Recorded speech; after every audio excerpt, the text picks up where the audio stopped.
ఏం అనుమానం పెట్టుకోవాల్సిన అవసరం లేదు. మనం 10 ఏళ్ళు ఉన్నాం కనీసం, వాళ్ళు 4 నెలలు కాలే ఇప్పటికే ప్రభుత్వం మీద వ్యతిరేకత స్టార్ట్ అయింది. లుకలుకలు స్టార్ట్ అయినాయి. ప్రజలకు ఇచ్చిన హామీలు అమలు కాలే. ఇవాళ పొద్దున మీరు పేపర్లో చూసి ఉంటారు, జనగామలో వడ్లు 1550 రూపాయలకు కూడా ఎవడు కొంటలేడని రైతులు మొత్తుకుంటున్నారు. ఎలక్షన్ల ముందు రేవంత్ రెడ్డి ఏం చెప్పిండు, వడ్ల కోసం 2500 రూపాయలు ఇచ్చి వడ్లు కొంటమో అన్నాడు. ఇవాళ జనగామ మార్కెట్లో చూస్తే 1760 రూపాయలకు వడ్లు అమ్ముకున్నారు.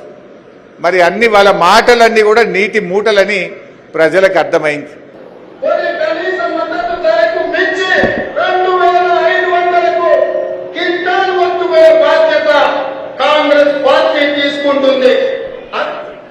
సిద్దిపేట మార్కెట్ పోండి ఇప్పుడు మీరు ఎవరన్నా చక్కగా ధైర్యంగా వడ్ల మా బీట్ ఉంది కదా, ఏమన్నాడు, వడ్లు 2500 క్వింటాలు కొంటా అన్నాడు.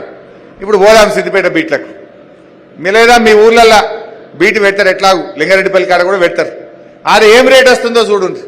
1560కి అమ్ముకుంటారు. ఇవాళ మద్దతు ధర 2160, కనీస మద్దతు ధర కూడా వస్తలేదు. తాలు పేరు మీద 2 కిలోలు 3 కిలోలు కటింగ్ పెడుతున్నారు, మద్దతు ధర వస్తలేదు. ఈయన చెప్పుడేమో 2500, వచ్చుడేమో 1560. ఇది రైతులకు మోసం కాదా?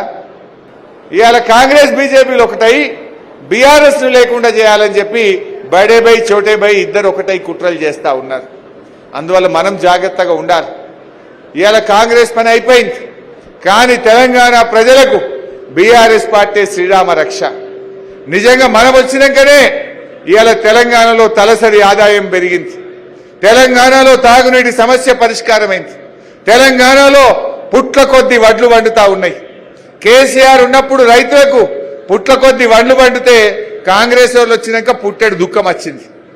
ఇవాళ చాలా చోట్ల పంటలు ఎండిపోతున్నాయి, మళ్ళా బోర్వింగ్లు వేసుకుంటున్నారు, మళ్ళా బాయిలలో పూడిక తీత స్టార్ట్ అయింది, పంట పొలాల్లో నిప్పు పెట్టే పరిస్థితి వచ్చింది. ఇవాళ రకరకాల ఇబ్బందులు ఇవాళ రైతుల్లోకి వస్తా ఉన్నాయి.